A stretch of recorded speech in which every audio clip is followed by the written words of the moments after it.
But first, a story that no one's talking about is the massive pipeline that is nearly set to go online. Now, it starts in Nigeria. It flows through Niger on its way up into Europe. Chevron and the United States have already invested $13 billion into this pipeline. And guess what, guys? After the Nord Stream pipeline destruction, Chevron stepped up production to get this up and running. Hey, we'll speed this up. We'll fast track this. And now the people of Niger are saying, wait a second.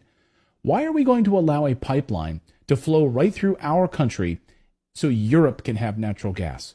You are doing nothing for us. You continue to steal from us. Sorry, no more pipeline. This is why Europe is terrified this morning. The United States already blew up the Nord Stream pipeline, put their own pipeline into action in Africa. Smart business move, right? We'll just blow up the competition. Imagine Walmart doing that to Target stores. Yeah, we're just going to blow up those stores. Now you got to shop at Walmart. And now Niger is saying, hey, sorry, you're not going to use our country to transport your natural gas into Europe. Get out of here. So Europe is facing catastrophe with no Nord Stream pipeline coming from Russia any longer. And now the threat of this pipeline being shut down through Africa. This was their salvation, this pipeline. And then add into it uranium and Europe's nuclear power. The United States gets over 50% of its uranium from Russia, despite all of the sanctions that the United States has placed against Russia. They left uranium off the list. I love this. I love that they chose to sanction every other thing, but they left uranium off the list because we need it so badly. We need it desperately. Why? The United States is so heavily dependent on Russia for uranium that Putin could literally flip a switch, literally destroy the American economy by turning off the lights. A major backup resource of uranium is Niger. The French, the United States, have been essentially stealing uranium from African countries for decades. And again, these countries are saying enough is enough. We are sovereign countries. Get out of here. We are going to keep our own minerals and make our own decisions. And Russia is giving them that option right now. We want you to keep your sovereignty. We want you to be an independent country, not a slave to the West. Listen to Africa Bureau Chief Musa Ibrahim explain how the people of Africa want to gain back their wealth, their minerals, stop giving it away to America and Europe. What people want is to gain back their wealth, back their uranium, their gold, their iron, their phosphate, their oil, their gas. And this scares the West because this means the true democracy will take place in Africa when people actually own their own land and the wealth of Africa does not go untaxed, unsupervised from the mines in Niger to the banks of Paris and the financial sector in Britain. And he's right. Niger's coup isn't happening in a vacuum. This isn't a singular event. They're now pushing back against this neocolonialism in a larger multipolar world, saying this unipolar order that America has ruled for many, many years, seeking to keep your boot on the people of Africa, is not going to stand anymore. Africans are seeking to regain their national sovereignty. Africa saying, hey, we are rich in uranium, but we don't get to benefit from any of it because you steal it from us. We will enrich our own uranium, and we will sell it to you, and you'll pay us for it. No more theft. Africa is in the middle of a revolution right now. Take a look at this map just published on Friday.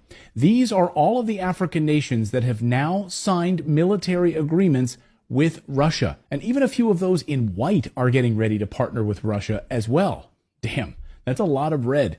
Now, we'll come back to that map in a moment. But first, this weekend, we saw dramatic developments. Russian flags raised in the air throughout the continent. First to Niger, the country that started it all.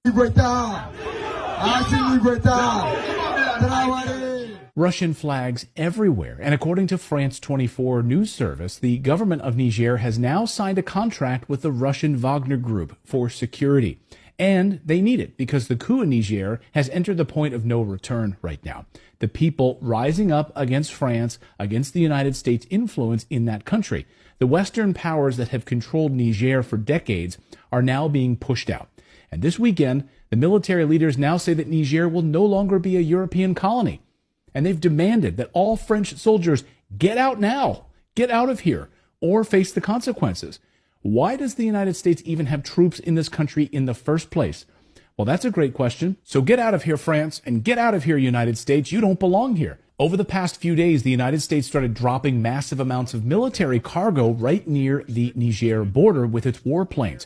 But that threat is not stopping the people of Niger. Tens of thousands of people marching in that country this weekend, celebrating their independence and shouting no to foreign military bases, no to poverty, no to the West stealing their uranium, their phosphate, and other minerals. Get out of here now.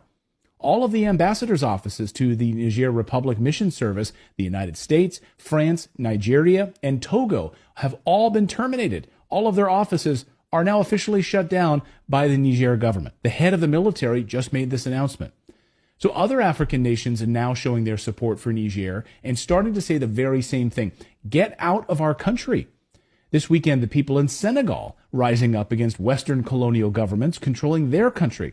The CIA, MI6, and other Western intelligence services are doing whatever they can right now, spinning their wheels, trying to hold on to power in these countries with their puppet governments. The people in West Africa are fiercely anti-American imperialism, so it wasn't a surprise then to see the country of Guinea announce they are supporting Niger as well. La République de Guinée réaffirme par ce communiqué sa vision panafricaniste en apportant sa solidarité à la population nigérienne. This is massive. And Colonel Douglas McGregor says the people who've had their minerals stolen for years are saying enough is enough. Get out of my country. The Africans are fed up with it. And so this is an example in Niger where a supposedly U.S.-backed government with a U.S.-trained military suddenly turned around and said, I think all of you white people need to get out of here. We've had it with you. Go away. Go, Europeans leave.